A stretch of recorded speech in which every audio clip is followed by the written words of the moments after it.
Porque há uma ordem expressa de não permitir que o Lula fale. Isso é censura.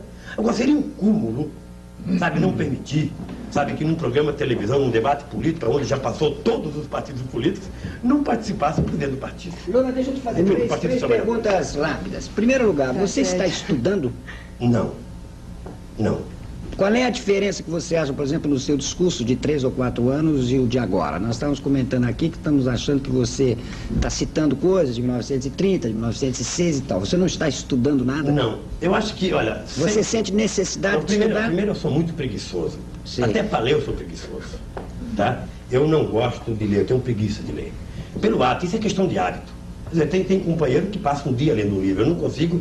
Eu estou com um livro aí, aquele livro...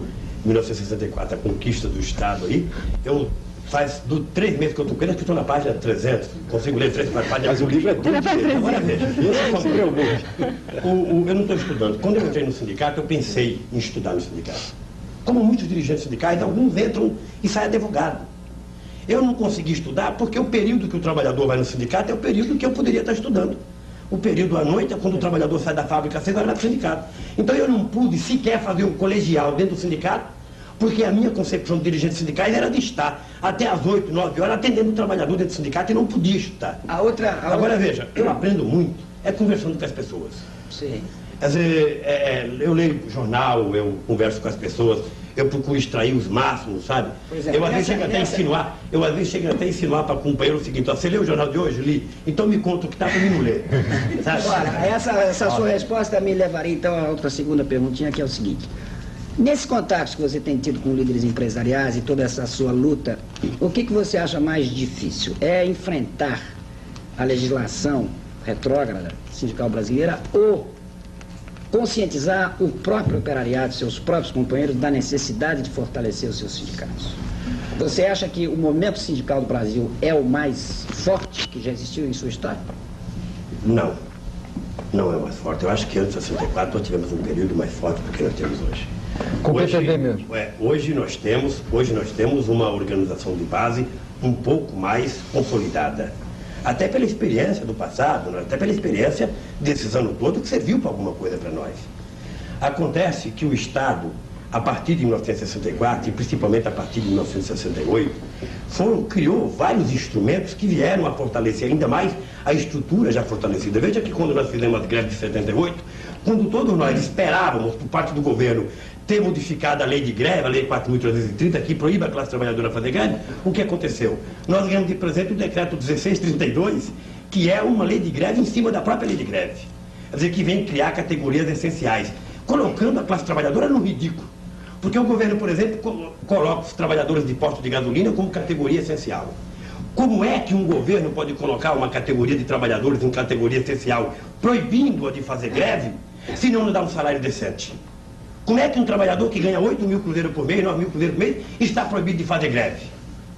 Então veja, eu acho que hoje o nosso trabalho é conscientizar a classe trabalhadora. E isso é muito difícil? É difícil. É difícil porque você tem todo um aparato publicitário, governamental, em cima disso. É você tendo poucas horas, você não tem liberdade de se organizar dentro das empresas hoje. Você se organiza da porta da empresa para fora, num trabalho assíduo do movimento sindical, e você fica meia hora conversando com os trabalhadores na porta da fábrica, enquanto o patrão fica 24 horas por dia, e aí você precisa conhecer a estrutura de funcionamento de uma empresa automobilística, por exemplo. Para cada 10 trabalhadores tem um líder, depois do líder tem um feitor, depois do feitor tem um supervisor, depois tem um capa amarela, depois tem mais não sei o quê, quer dizer, tem 50 mandando em 10. Você já ouviu algum país do mundo, sabe de algum país do mundo onde dirigentes sindicais e trabalhadores estejam sendo julgados por um tribunal militar por terem organizado greves? Não, porque o Brasil, lamentavelmente, na questão sindical, a visão das nossas autoridades ainda é uma visão... Como é que faz o incidente da Polônia? Uma visão pré-histórica. A questão sindical no Brasil ainda, as nossas autoridades estão na era pré-histórica. Quer dizer, o que a gente está reivindicando aqui no Brasil hoje, a Europa praticamente inteira reivindicava isso em 1918. Mas eu preciso reconhecer, Lula, que não são as autoridades só não, é a sociedade e a imprensa também. Em geral, a imprensa trata o operário como se fosse um palha, quer dizer, não pode dar palpite na nação. Nério, quando eu entrei no sindicato, os grandes jornais, é claro. Nério, quando eu entrei no sindicato, uma coisa muito engraçada, a visão sobre o dirigente sindical era o seguinte: ou o dirigente sindical era corrupto, era ladrão, era safado, ou o dirigente sindical era subversivo. Era essa a visão. Ninguém conseguia ver dirigente sindical de outra forma. Quer dizer, foi um trabalho. Eu lembro que na época que eu entrei no sindicato, para a gente sair no jornal, Nério, para a gente sair no jornal, eu comprava jornal, só saía coisa do sindicato no diário oficial, ainda quando era ato de intervenção do governo.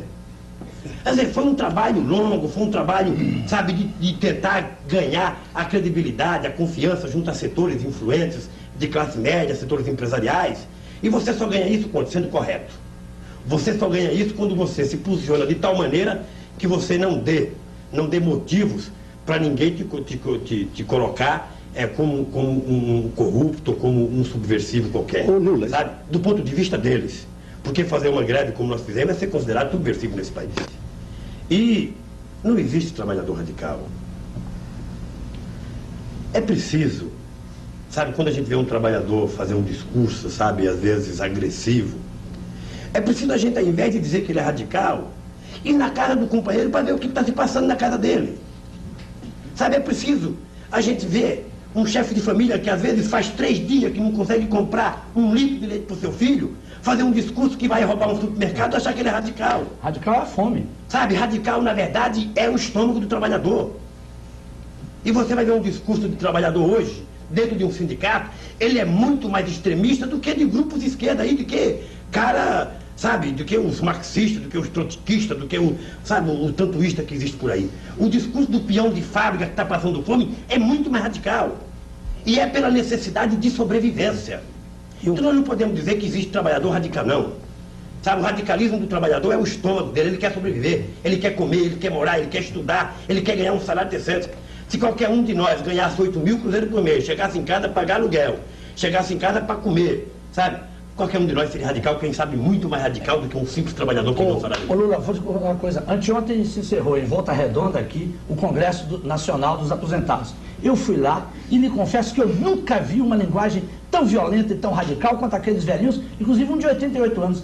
Não há congresso da UNE, não há reunião do MR8, não há assembleia do PT que iguale aqueles velhinhos, mas um negócio louco. Eu nunca vi maior radicalismo, você tem inteira razão. Os aposentados no Congresso de Volta Redonda. O que eu acho que está errado aí é a visão do governo. Vocês estão lembrados que eu já cansei de pedir, sabe, de que eu gostaria de vir na Escola Superior de Guerra fazer uma palestra. Porque só vai patrão, e só vai ministro, alguns vão inclusive para mentir lá.